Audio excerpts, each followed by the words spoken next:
in the end, when we start to look at the four agreements, the question comes, well, where did the four agreements come from? And of course, the four agreements came from Miguel Ruiz. He created them. And Miguel he's a Toltec teacher, or what's called a Nahual. So I just want to take you back a little bit to the Toltec mythology. The term Toltec, normally when someone thinks of Toltec, they think in terms of maybe like a tribe. You know, maybe it was like the Aztecs, or maybe it was like you know, the Maya, or maybe it was like that. But it really wasn't. Toltec means person of knowledge, and it was really a group of seekers. They were engineers and teachers and professionals, and you know, they were people that wanted to learn more about themselves. They were asking questions like, who am I? And why am I here? Those types of questions. So the Toltec built a place where they could practice, and the place they built is called Teotihuacan, and those are the pyramids northeast of Mexico City. And so if you go on my website, you'll see, I mean, we take journeys to Teotihuacan, and we actually take people through the process by which the Toltecs, the same process that they followed in what turned out to be a journey to enlightenment. So at Teotihuacan, they would start wherever they started, and normally they started just like you and me, right here, and you know, they didn't know exactly where they were going or what they were doing. They knew that life had to be more than what it appeared to be, and they started, and sometimes for decades, they would work their way through the various parts of Teotihuacan, and at some point, when they had reached a point of enlightenment, they had a choice of whether to stay or go. And if they elected to go, they in essence would leave, or they could stay and they could teach. And some left and some stayed. And of course, the ones that stayed, they became very, very powerful spiritual teachers.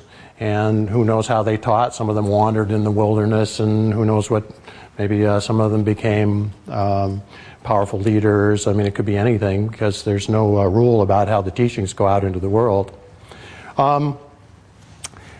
The Toltec knowledge was called the silent knowledge, and it was passed down. It was an oral tradition, and it was passed down from generation to generation. And so if you can imagine, starting about 4,000 years ago and working its way forward, and at one point the Toltecs were being persecuted for their beliefs, and they ended up abandoning Teotihuacan, and they buried it. Now, if you've ever seen the pyramids down there, actually the Pyramid of the Sun has approximately the same mass as the Great Pyramid of Giza. So it's a huge pyramid. Imagine that being buried. So they buried the whole place, and you know, there were these hills out there for a long time, and then somebody, you know, stumbled over a rock or something, when I wonder what that was, and started digging. And of course now they have uncovered, they still don't know what all is there, because there's still much more actually to be uncovered.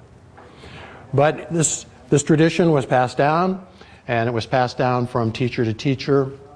Teachers were called Nahuals, and these were people that could then pass on the teachings to the next group of students who were coming through. And eventually, many of these traditions were passed on. People would have to go through their challenges, and they were very scary, many of these challenges. And then it got to Miguel Ruiz, and Miguel, where a lot of these other teachings have been taught through fear, he was told that he now needed to shift that, and it now needed to be taught through love. And this was a huge shift, because if you've ever read the stories of Don Juan and that sort of thing, there were many things that happened that, you know, would be scary.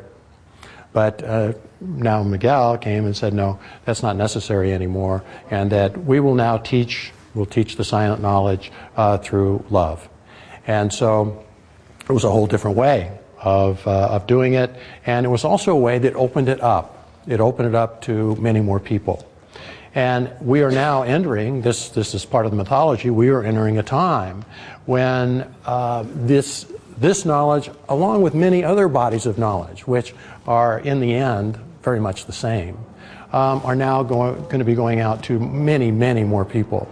It's a very special time to be here and to be able to participate, particularly to be able to teach, because there are many that are going to be coming to learn, whereas before it was actually very small numbers.